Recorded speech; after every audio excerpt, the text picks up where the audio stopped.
க்கு வருவோம். பத்மபூஷன் விருது வழங்கப்பட்ட நாளில் இருந்தே அஜித் குமாருக்கு ஒரு சில பேர்கள் தான் அதை இந்த விருதுக்கு அஜித் பொருத்தமானவர் இல்லை என்று சொல்கிறார்கள். அவருக்கு பொருத்தமான சில ரீசன்களை நான் சொல்கிறேன். திரையுலகில் திரைத்துறை கிட்டத்தட்ட 62 படங்கள் நடித்திருக்கிறார் தல அஜித். அது மட்டுமல்ல, 30 ஆண்டுகளை கடந்து விட்டார் அஜித். இது உண்மையான நல்ல ஒரு பொருத்தமான விஷயம்.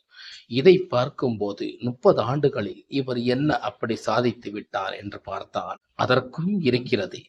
சினிமா சரித்திரத்தில் பார்க்கும்போது தனி சினிமா பிரபலம், சினிமாவில் பின்புலம் இல்லாமல் சினிமாவில் வெற்றி கொண்ட ஒரு மனிதர் என்றால் அது நம் தல அஜித். இப்படி பல விஷயங்கள் அவர் சார்ந்து இருக்கிறது.